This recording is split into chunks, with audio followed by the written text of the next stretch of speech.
Oh, hi Amina, Oriwa, Trat in your desk, and welcome to Trat's Reviews. Today I am going to be doing a review of Devil Survivor 2. Here's the thing. This is an anime based on a video game, and a video game series done by Atlus.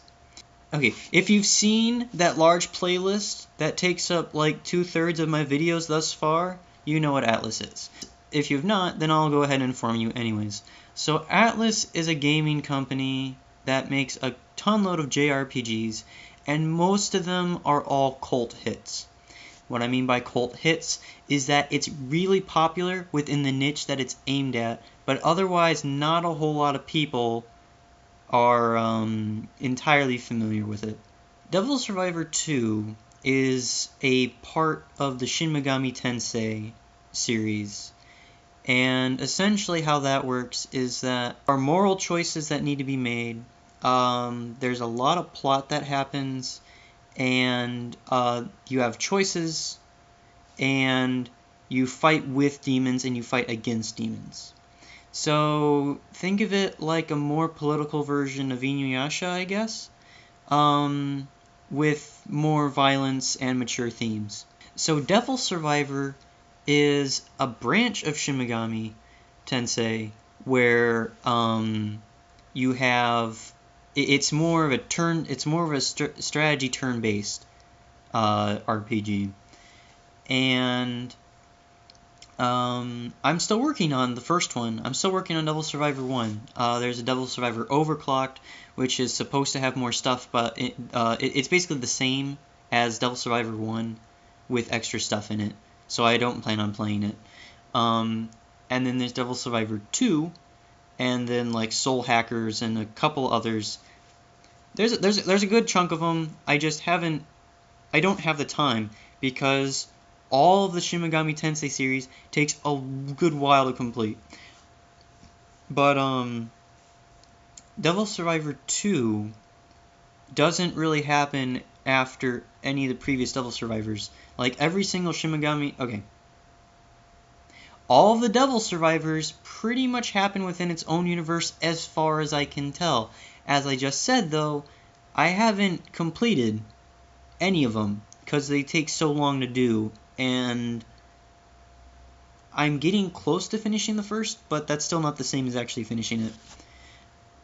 My fault, I guess.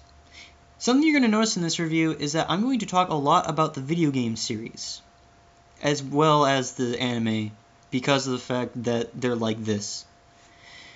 Okay, so the anime was produced by Studio Bridge and was directed by Seiji Kishi, who also directed the anime adaptation of Shin Megami Tensei Persona 4. I have not played anything in the Persona series. I have not seen this other anime in question, so I have no idea how well of a director, Mr. Kishi over here is. Makoto Uezu was in charge of scripts, and Kotaro Nakagawa was responsible for the soundtrack, which was a really good soundtrack, by the way. I really wanted to use more of the opening, but I'm pretty darn certain I'm probably going to get a copyright notice as it is, so I didn't want to make things worse. Side note, go listen to that song, that opening. I mean, most of the soundtrack, most of the music in this was pretty good in my opinion, but the opening was just lots of fun. So I'm gonna go ahead and say that it was okay. It could have been better, and it definitely could have been worse, but overall it was okay. So one of the main points that I like about the Shin Megami Tensei series is the choices. And because of the fact it's an anime, you don't get to make the choices. You sit there and watch somebody else make said choices. It's not the same. Like, when I'm playing a Shin Megami game, I am honestly kind of concerned about how my choices will affect the ending. But if I have no choice in how it's going to go, it just doesn't feel the same. So that's the thing. Second issue is that the main protagonist is OP. I know that's usually... Okay, obviously, that's a thing that usually happens in anime, is that the main protagonist is going to end up being kind of OP over time. But you don't start... Okay, you don't start with a end-of-the-game character as your main devil. You just don't. I don't know why they did that. It's kind of upsetting for me, because it's like, oh, here, have an endgame character in your party. There's no challenge anymore. And in fact, that's actually kind of an issue at the beginning of the series, is that there's no real challenge for the main character. So the series is 12 episodes long. Wait, let me make sure I'm correct about that. 13 episodes long. My bad. I forgot that the finale was in 2 parts. The series is 13 episodes long. They're chugging through about 1 day per episode. Now, the Devil Survivor game in game time takes about... It could take you up to a day depending on how you play it. So roughly, the game is almost in real time. I say almost because obviously there are time mechanics in it and whatever. So I did find it interesting that the anime kind of followed that idea, and so like each episode was a day. So in every Shin Megami series game, you have good and evil, chaos or law, one of the two. And in the opening, they kind of show you which is supposed to be which. But by the middle of the series, it kind of becomes muddy. Here's what I mean. So you have the guy in red who looks like a troll. And I don't mean, when I say a troll, I don't mean like the monster troll, I mean the human kind of troll. He looks like a troll with that sly smile and all. And then you have the guy in the black Russian coat thing. And so, having played most Atlus games, it's like, okay, so he's the bad guy and he's the good guy, and the main character's choices are going to lean him towards one character or the other. No, not really. Because something else that's kind of interesting about the Shin Megami Tensei series is that it kind of makes you question like morals and your beliefs and whatnot. Because let's be honest, life is full of gray areas. But generally, the two characters who represent either side kind of adhere to their side. But towards the end of the series, the characters who are supposed to be representing good and evil get really darn muddy in the middle. And I was really, really concerned that the ending was going to be junk. It wasn't junk. Like I said, it was okay. It wasn't spectacular. It wasn't horrible. So, yeah. Okay, so the main cast of Devil Survivor 2 is Hibiki Kuze, Daichi Shijima, Io Nita, Yamato Hotsuin, and Alcor. Yamato Hotsuin and Alcor are the two characters I'm talking about who are supposed to represent good and evil. And then Hibiki is the main character. Daichi and Io are hindrances, I'm gonna have to say, ultimately. They do have their use from time to time, but ultimately only exist to help try and push the plot along, but also serve as Hibiki's anchors, so they're kind of necessary, but they don't do a whole lot. And it's another issue I have, is that it comes back to the whole choices thing. In Devil Survivor, you get to choose how you respond to your comrades, and your responses pretty much determine who lives and dies. It's like Mass Effect, only good. And obviously I just pissed off a whole bunch of people, but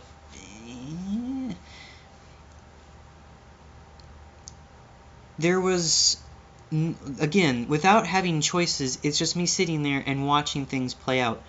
Obviously that's how anime is supposed to work, but you're doing an anime of a series about choice, and while the character was given choices, generally you have a pretty strong feeling as to what his choice will be, with the exception of an episode and a half where he goes all Batman and becomes like a dark hero. For whatever random reason, I don't like. It's a really dramatic shift. I mean, it's like, I'm the main character, and I'm back to being the main character. I don't understand why they did that. The final issue I had with the series, I'm gonna go ahead and get my issues with it out of the way. Okay, so something else that's kind of a big thing in the Shin Megami series is that you fuse demons together to get bigger demons. That didn't happen until the end of the series. I don't know why they wouldn't use the fusion thing is the main thing of the entire Shin Megami series. I don't know about Persona, but for everything else for Shin Megami Tensei that I've played, demon fusion is a big deal. That's how you get bigger demons, and yes, I don't understand why they would hold off one of the main game mechanics until the end. Like, they have the auction, they have the dead face clips, they put off demon fusion until the end, and even then it was kind of BSing. It's like, oh, we forgot about that, we should probably use that, shouldn't we? Yes we should. You get a pay raise. If it's a main thing in the series, you should probably use it. Okay, so that's my issues out of the way. Good things. Soundtrack, like I already said, soundtrack was pretty good in my opinion. The story was okay. There definitely are some moments where you will get some feels. There are definitely some emotional moments. However, by the time I reached some of these emotional moments, I was only really affected by two of them. One of them pissed me off, and the other was like, oh, that really sucks.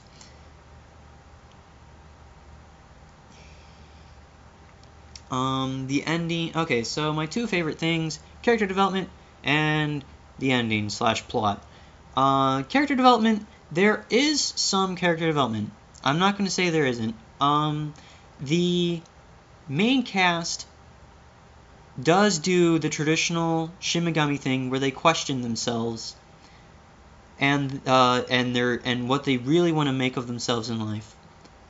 And for the most part, they do act on it. When the series begins to resolve, they do start to act on what they wish would happen. The plot is an awful lot like Evangelion. Now that being said, so in the Devil Survivor series, at the end of every day, a big nasty comes along, and you have to defeat it. And in Devil Survivor 2, the animation, it definitely follows that. You have a big nasty that's going to come and try and kill the human race, and it's up to whomever to stop humanity from being wiped out. So in that case, it's very, very much like Evangelion, with here comes an angel today, we need to kill it, Shinji, go. So that's pretty much how the plot works. the ending.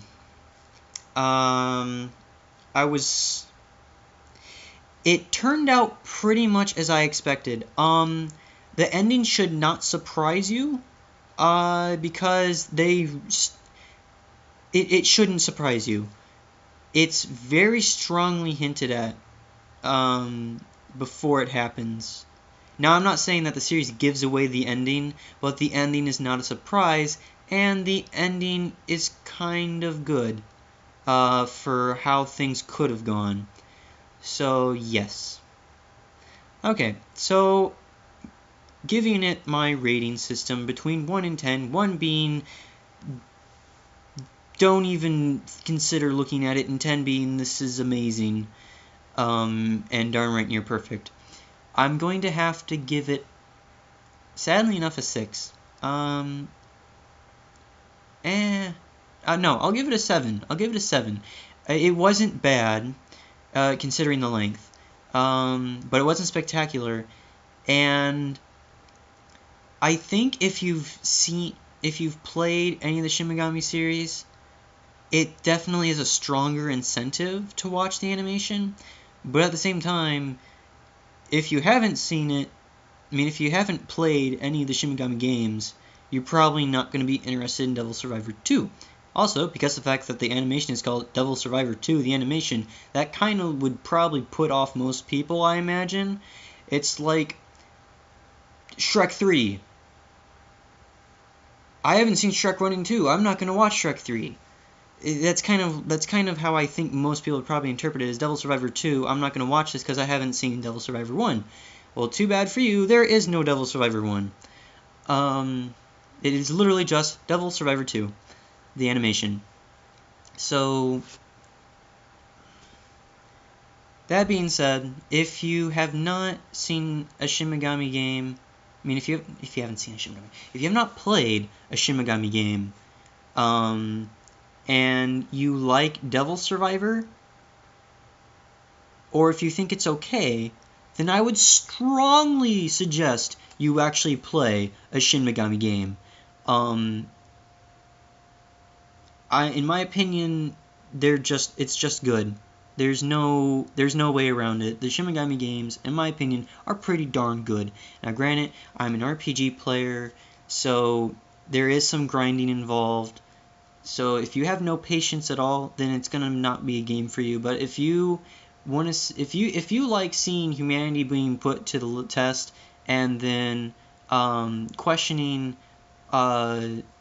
human morals and whatnot, if you like that kind of stuff, go for it. I strongly suggest it. I will give you a heads up that there are 3 main endings in every Atlus game, pretty much. You have a good ending, a bad ending, and then neutral endings, and then each of those endings have branching paths depending on who survived and who didn't. Like I said, I'm really close to finishing Devil Survivor 1, so I'm hoping it turns out well. But yeah, so that's my review. I gave it a 7 out of 10 if I recall correctly. Yes, I gave it a 7 out of 10.